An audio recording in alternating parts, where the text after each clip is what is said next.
Jums turbūt labiau patinka, kai mes stovim taip normaliai, bet mes dabar stovim čia, beveik gulim postmodernistiškai.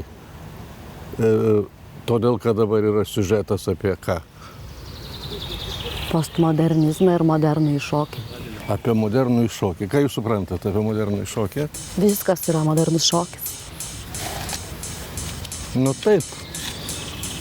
Čia gražu. Prašom dabar pažiūrėti, kaip buvo viskas iš tikrųjų. Pasakojame jums apie Klaipėdoje vykusi didžiausio Šiaurės ir Baltijos šalių scenos meno tinklo kedija, šis islandiškas žodis reiškia grandinę, suvažiavimą. Toji reikšmė, lietuviškai galima būtų sakyti gija ar tvirtas saitas, ir išreiškia pagrindinę tinklo idėją – sustiprinti jau egzistuojančius Šiaurės ir Baltijos šalių šokio organizacijų ryšius, kurti ir skatinti naujus. 200 šiuolaikinio šokio profesionalų, šokėjų vadovų, prodiuserių ir pedagogų nagrinėjo nacionalinę meno tapatybę šokyje. Bandyta atsakyti į klausimą, ar įmanoma globaliame pasaulyje išsaugoti raiškos unikalumą. Kiek įtakos mums daro praeitis, kiek liaudies tradicijos ir kiek mūsų šokio formą lemia mentalitetas.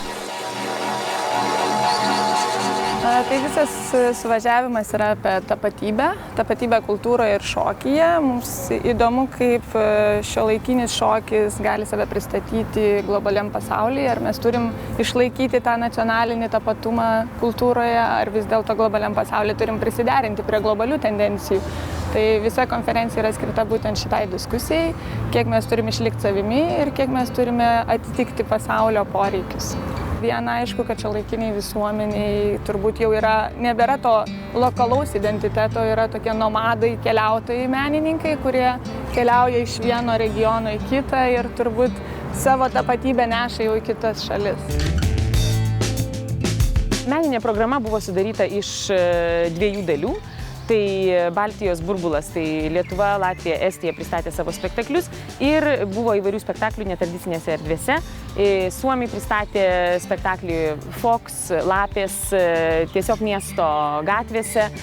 Toliau buvo vieta, kurios nėra, lietuvių autorės, kuri vyko pastatytam specialiai baseinė prie jachtų Elingo. Taip pat labai įdomus projektas buvo šokio teatro Airos, kuris vyko ištraukus laivus iš jachtų Elingo, pastatyta speciali instaliacija. Toliau kiti suomiai paruošė spektaklį mūsų smiltynėje žvejų kaimelyje, sodyboje. Ar ne, ten jie adaptavo projektą, kuris buvo paruoštas Suomijos šiaurėje archipelage, jie atvežė, adaptavo šičia.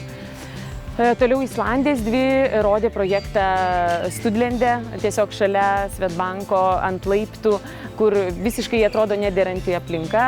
Buvo gražios labai nuotraukos iš Islandijos. Kaip žiūrovai reagavo? Žiūrovai iš tikrųjų labai pakankamai šiltai viską priėmė ir aš manyčiau, kad visą laiką yra įdomu pamatyti tai, kas vyksta gatvėse, kad nereikia specialiai eiti į teatrą. Kelintas tai yra festivalis? Šitas yra Klaipėdoj vienkartinis suvažiavimas. Jisai, kadangi rotacijos būdu vyksta kiekvienais metais vis kitur, tai vat Klaipėdoj šiemet, kitais metais vyks Olandų salose, Suomijai, Marienhamne. Speciali programa ruošiama? Lygiai taip pat speciali programa bus, lygiai taip pat konferencija ir meninė programa. Seminarams ir kūrybinėms dirbtuvėms vadovavo garsūs Didžiosios Britanijos, Rumunijos, Vokietijos, Rusijos, Lenkijos choreografai. Tai kas Klaipėdai iš šios konferencijos, iš tokio festivalio? Tai jeigu žinote, tai Klaipėda yra viena seniausių šokio sostinių Klaipėdoje, Lietuvoje, kadangi čia buvo įkurta viena pirmųjų šokio katedrų. Tai manau, tai yra unikali galimybė Klaipėdos gyventojams susipažinti su tarptautiniu šokiu ir galbūt tai bus impulsas tolimesniai šiuolaikinio šokio raidai mūsų mieste ir aišku Lietuvoje. Tai kad mes labai džiaugiamės, kad turim galimybę turėti šitą festivalį Klaipėdoje, o kartu Klaipėda apskritai yra unikalus miestas su savo vėjais, dvasia, energija, tai tik tai Klaipėdai šokti ir telieka. Šiandien tiek, vasara dar nesibaigė. Vadinasi, dar nesibaigė ir mūsų pajūrio maršrutai. Kitą laidą Lietuva jūrinė valstybė kviečiame žiūrėti lygiai po savaitės tuo pačiu metu. Iki pasimatymų. Banga Taip, 3 Tu čia moki, taip. Čia ne šiuolaikinis šokis. O koks šiuolaikinis improvizacija yra tiesiog.